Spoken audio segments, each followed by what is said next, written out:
Sakit bir qəbristanlıq, minlərlə məzardaşı, hər şey adi görünür. Ancaq onların arasında elə bir məzar var ki, Amerika hökuməti onun heç vaxt açılmaması barədə xüsusi göstəriş verib. Bu məzarın sahibi nə məşhur prezidentdir, nə də milyoncu. O, sadəcə gənc bir hərbiçi idi. Adı isə Richard Leroy McKinley. Bəs onun məzarı niyə dünyanın ən təhlükəli məzarlarından biri hesab olunur? Bu sirrin cavabı bizi soyuq müharibənin ən qorxulu nüvə qəzasına aparır. 1960-cı illərin əvvəlləri Amerika və Sovet İttifaqı arasında soyuq müharibə bütün sürəti ilə davam edirdi. İki süper güc təkcə silah yarışında deyil, nüvə texnologiyalarında da bir-birini geridə qoymağa çalışırdı. O dövrdə alimlər düşünürdülər ki, gələcəyin enerjisi məhz nüvə olacaq. Hətta ucqar hərbi bazaları elektriklə təmin etmək üçün kiçik nüvə reaktorları hazırlanırdı. Bu layihələrdən biri də Amerikanın Idaho ştatındakı SL-1 adlı eksperimental nüvə reaktoru idi. Richard Leroy McKinley həmin reaktorda operator kimi işləyirdi. 1933-cü ildə anadan olmuş McKinley əvvəlcə Koreya müharibəsində xidmət etmiş, sonra isə Amerika ordusunun nüvə proqramına qoşulmuşdu. O, gələcəyin texnologiyası üzərində çalışan adi bir hərbiçi idi. Lakin 1961-ci il yanvarın 3-də hər şey dəyişdi. Həmin gün reaktor bayram fasiləsindən sonra yenidən işə salınacaqdı. 3 nəfərlik növbə texniki prosedurları yerinə yetirirdi.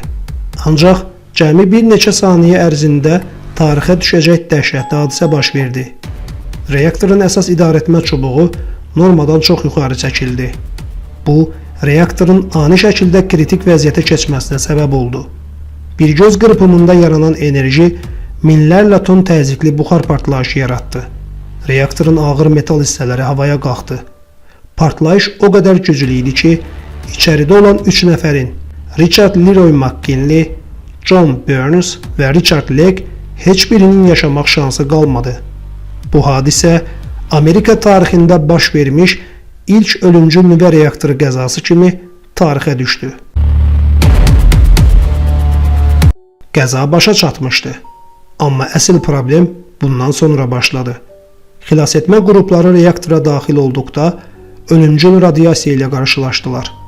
Richard McKinley'nin cəsədi uzunömürlü radioaktiv izotoplarla ciddi şəkildə çirklənmişdi. Alimlər belə nəticəyə gəldilər ki, onun cəsədi adi qaydada dəfn edilə bilməz. Əks halda, gələcəkdə məzar açılarsa və ya cəsəd köçürülərsə, təhlükə yarana bilərdi.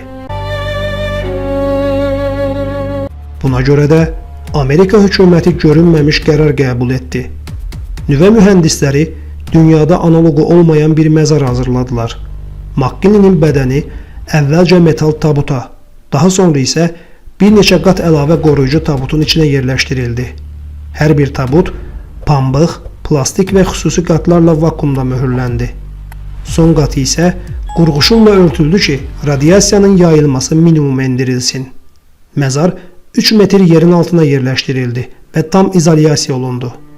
Ailəsi təhlükəsizlik səbəbindən mərasimə təxminən 6 metr məsafədən baxmağa məcbur olmuşdu. Bu səbəbdən McKinley'nin məzarı bəzən dünyanın ən təhlükəli qəbir yeri adlandırılır. Ancaq bununla da hər şey bitmədi. Arlington Milli Qəbristanlığının rəsmi sənədlərinə xüsusi qeyd əlavə edildi.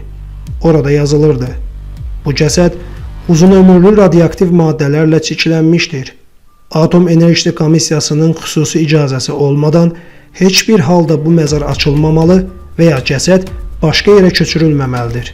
Bu göstəriş bu gün də qüvvədədir.